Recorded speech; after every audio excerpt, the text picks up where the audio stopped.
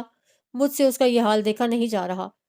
صبر کرو یار، اب اتنا بڑا مورکا مارا ہے، اس کے آفٹر ایفیکٹس تو ہوں گے نا، حبیب نے حوصلہ دیا۔ پچھتاوا شروع ہو گیا میرا، اس کے لہجے میں درد تھا۔ اداس مت ہو۔ تو کیا کروں؟ محنت کی ہے، اب پھل کھاؤ۔ وہ ہنس دیا تھا۔ دفع ہو جاؤ، اسے برا لگا۔ اوکے، میں واقعی دفع ہو گیا۔ بیسٹ فرینڈ کا فائدہ ہر موڈ کو سمجھتا تھا۔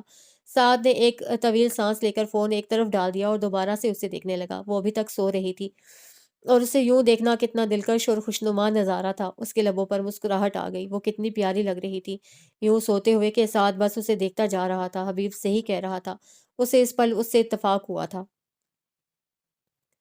سعد میر اپنی من مرضی کرتے ہوئے صرف ایک بات بھول گیا تھا، وہ یہ کہ ثنیہ مبشر کی سب سے بڑی خامی اس کی ضد تھی۔ ضد جو ہر رشتے کی خوبصورتی گہلا دیتی ہے۔ ضد جو انسان کو غلط ہونے کے باوجود غلطی تسلیم کرنے نہیں دیتی اور اپنے غلط ہونے پر ہی ڈٹ جانے پر مجبور کر دیتی ہے۔ اور پچھلے 11 دن سے وہ مسلسل اس کی ضد کو بھگت رہا تھا۔ وہ اپنی ضد پر اتر آئی تھی۔ دل کرتا تو کمرے سے باہر آتی، ورنہ پورے دن کے لیے کمرہ بند۔ وہ دروازہ بجاتا رہتا۔ دل کرتا تو اس کے منتیں کرنے پہ 2 نوالے لیتی، ورنہ منہ بند کر کے ایک طرف پڑی رہتی۔ اس کے لاکھ منانے پر، درخواستیں کرنے پر بھی اس کی بات سننے پر آمادہ نہ ہوتی، اور اس کی یہ ضد اس کی صحت پر بری طرح اثر انداز ہو رہی تھی۔ وہ بے خبر نہ تھی، بس وہ اس کو اسی طرح ذلیل کرنا چاہتی تھی شاید۔ شروع دنوں میں ایسا بھی ہوا کہ اس نے بڑے تحمل سے سعد سے اس کے اس فعل کی وضاحت بڑے آرام سے مانگی تھی۔ وہ بزنس پڑھی ہوئی تھی، ہزار بات لاجک اور ریزن کے ساتھ کرتی تھی۔ نہیں جانتی تھی کہ وہ پگلا، وہ جھلا جس جال میں پھنس چکا تھا، وہاں لاجک اور ریزن کا کیا کام؟ جس آگ میں وہ جل رہا تھا وہ تو گھر کے گھر خاک کر دیتی ہے۔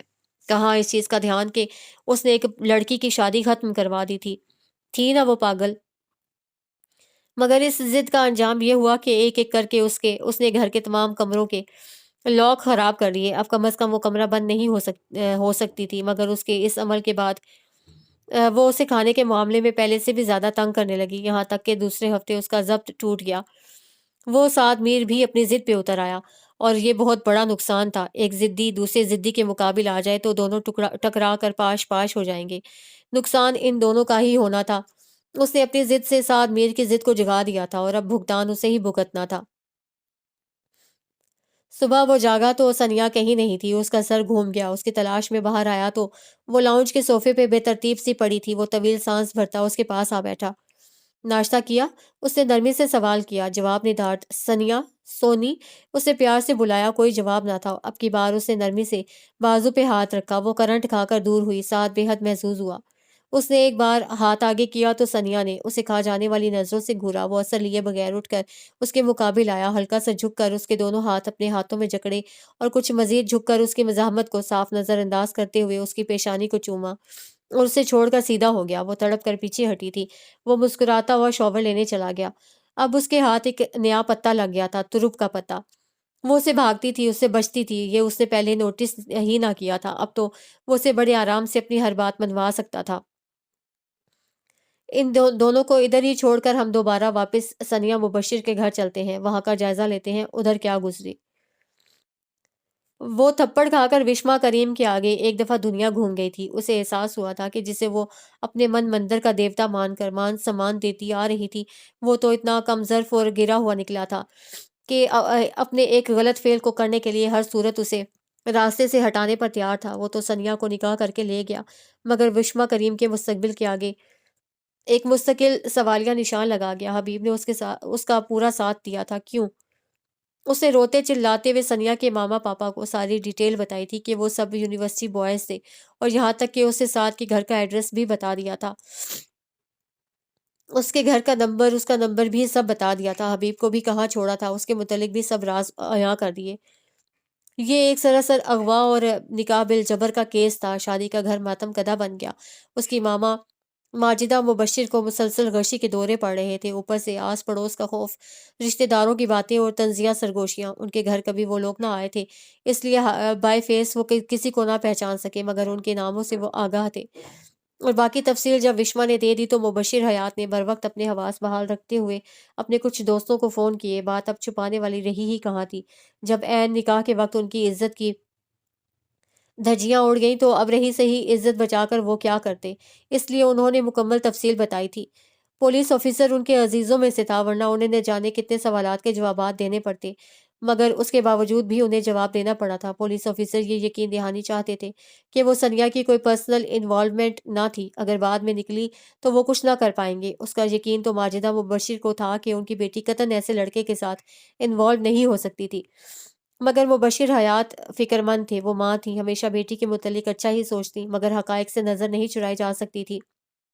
اپنے اس شبے کو دور کرنے کے لیے انہوں نے وشما کو بلایا تھا اور اس سے سوال کیا تھا کہ کہیں خدا نہ خواستہ سنیا کی تو اس لڑکے کے ساتھ، مگر وشما نے سختی سے ان کے خدشے کی تردید کی تھی اور اس نے قسمیں کھا کر انہیں بتایا تھا کہ یہ سب کیا دھرا سعد اور حبیب کا تھا، اور سنیا معصوم 1% بھی انوالو نہ تھی۔ وشما کے اتنے یقین سے کہنے پر ان کا دل مضبوط ہوا تھا۔ خدا کا شکر تھا، کم از کم ان کی بیٹی تو بے قصور تھی۔ ساتھ کے گھر پولیس ریڈ بیکار گیا تھا، کیونکہ وہاں سوائے چوکیدار اور ملازموں کے کوئی نہ تھا۔ دوسری طرف حبیب ملک سے نکل چکا تھا اور اس کے گھر والے اس معاملے سے قطعاً بے خبر تھے۔ ان کے لیے یہ بہت بڑا دھچکا تھا، شاید انہیں یقین بھی نہ آتا جو مبشر حیات کے پاس وہ ویڈیو موجود نہ ہوتی۔ ویڈیو؟ شادی کی تقریب میں آنے والا ہر فرد موبائل لازماً ساتھ لاتا ہے، اب وہ روایتی کیمرہ لے کے آنے کا رواج تو ختم ہوتا جا رہا ہے، اور فلمی سین جیسے گن پوائنٹ پر ہونے والے اس نگاہ کو، جیسے برائڈل روم میں ایک لڑکی نے بڑی خاموشی سے مووی میں قید کر لیا تھا، اور اس ویڈیو میں وشما کو تھپڑ پڑنے سے لے کر نکاح تک، اور بعد میں جب سعد نے اسے بازوں میں اٹھایا اور حبیب گن لے کر چوکنے انداز میں اس کے پیچھے تھا، سارا سین بڑے نمایاں انداز میں کیچ کیا گیا تھا۔ اور جب یہی ویڈیو مبشر حیات نے حبیب عارف کے والد کو دکھائی تو اس کے والد کا چہرہ یوں تھا جیسے انہیں ابھی اٹیک ہو جائے گا۔ یہ ہتھیار تھامے دھاڑتا ہوا لڑکا ان کا بیٹا تو نہیں تھا، وہ تو اتنا ٹھنڈا مزاج تھا کہ گھر میں کبھی اس کی بلند آواز بھی نہ سنی تھی کسی نے، اور وہ دوسرا لڑکا جس کی آنکھیں بری طرح لال تھیں اور جس کے بازو پر بینڈیج تھی، اس لڑکے کو تو وہ بڑی اچھی طرح جانتی تھیں۔ یہ تو بڑا مؤدب اور ہسمکھ سا لڑکا تھا، ان کے حبیب کا دوست تھا، اکثر وہ گھر بھی آیا کرتا تھا۔ انہیں تو کبھی لگا ہی نہیں تھا کہ ان کے بیٹے کی دوستی ایسے لوگوں کے ساتھ تھی جو کہ دوسروں کی عزتوں پر ہاتھ ڈالتے پھرتے تھے۔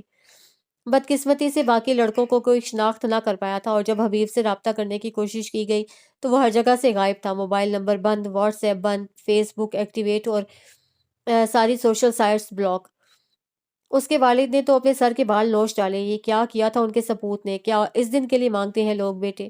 انہوں نے بے ساختہ مبشر حیات کے آگے ہاتھ جوڑ دیے تھے، بھلا اس کے سوا وہ کیا کر سکتے تھے؟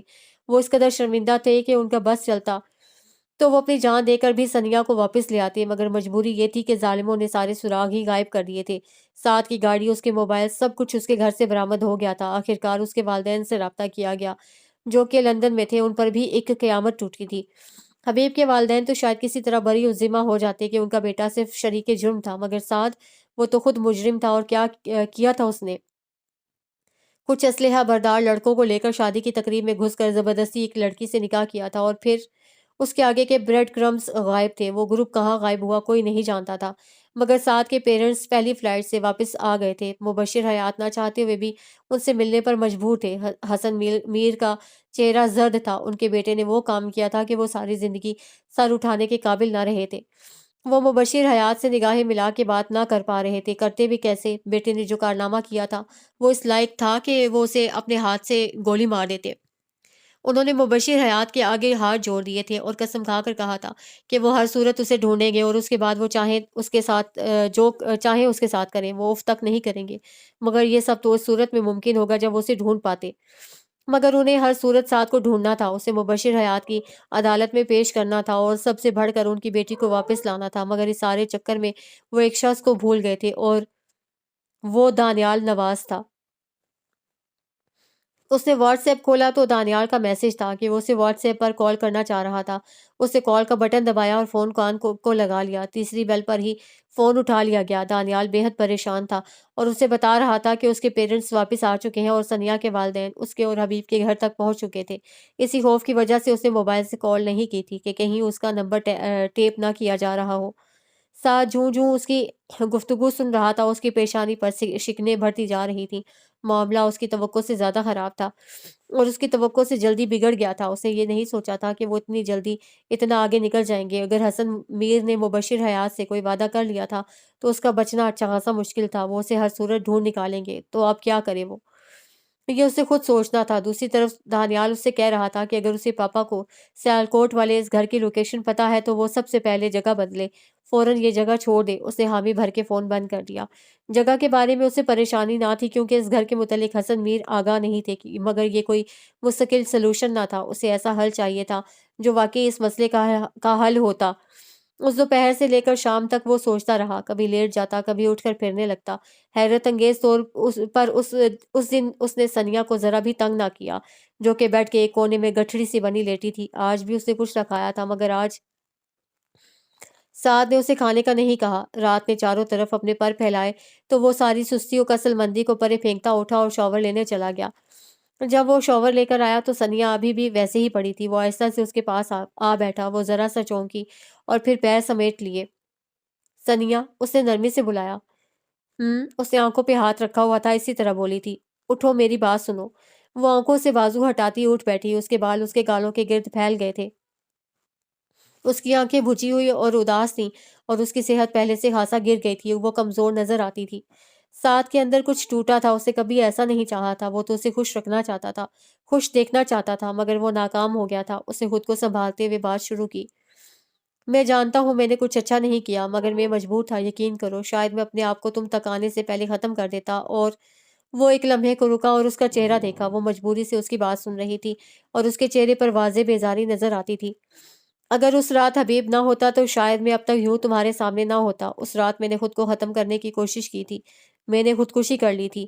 اس کے انداز میں اذیت تھی اور وہ اپنے بازو کو دیکھ رہا تھا جس پر 7 لمبی لکیریں تھیں۔ اسے 7 جگہ سے اپنی کلائی پر کٹ لگائے تھے۔ ثنیا کی آنکھیں حیرت سے پھیل گئیں اور ان میں بے پناہ خوف بھر گیا۔ اسے بے یقینی سے سعد کو دیکھا۔ سعد نے خاموشی سے اس کے سامنے بازو کر دیا۔ ثنیا نے اس کے بازو کو دیکھا تو ایک بار پھر چونکی۔ یہ بازو تو اس کا بینڈیج میں رہا تھا نا، کتنے ہی دن اسے یاد آیا۔ حبیب نے مجھے بچایا اور پھر خیر آگے کی کہانی سے تم واقف ہو۔ میں تمہیں اپنی محبت کا یقین دلانے کی کوشش نہیں کرتا کیونکہ میں جانتا ہوں میں نے جتنا بڑا تمہارا نقصان کیا ہے اس کے بعد میری کسی بھی بات پر تمہیں یقین نہیں آئے گا۔ اس لیے آج میں تمہارے پاس ایک ایگریمنٹ لے کر آیا ہوں۔ کیسا ایگریمنٹ؟ وہ چونکی۔ ہم دونوں نے بزنس پڑھا ہے، ہم جانتے ہیں بہت اچھے سے کہ زندگی گیو اینڈ ٹیک کے اصول پر چلتی ہے۔ میں چاہتا ہوں تم میرے ساتھ ایک منتھ گزارو، بالکل اسی نارمل طریقے سے جس طرح سارے ہسبینڈ وائف رہتے ہیں۔ میں بھی تم سے بات کر سکوں اور تم میری بات سنو، بیزاری سے نہیں، شوق سے۔ تم میرا خیال رکھو، تم میرے لیے مسکراؤ۔ ہاں سونی، میں تمہیں مسکراتا دیکھنا چاہتا ہوں، مگر بے فکر رہو، یہ سب صرف 1 مہینے کے لیے ہوگا۔ اس کے بعد وہ آہستہ سے رکا۔ اس کے بعد میں تمہیں واپس چھوڑاؤں گا، اس نے مضبوطی سے کہا۔ اسے بے یقینی سے سعد کا چہرہ دیکھا۔ اور اگر تم اپنی بات سے پھر گئے تو؟ اس کے لہجے میں بے یقینی بول رہی تھی۔ میں حلف دینے کو تیار ہوں، وہ تیزی سے بولا۔ نہیں، حلف نہیں، مگر تم وعدہ کرو کہ… وہ بات مکمل بھی نہ کر پائی تھی کہ سعد نے اس کا ہاتھ مضبوطی سے تھام لیا، اپنے دونوں ہاتھوں میں بہت مضبوطی سے۔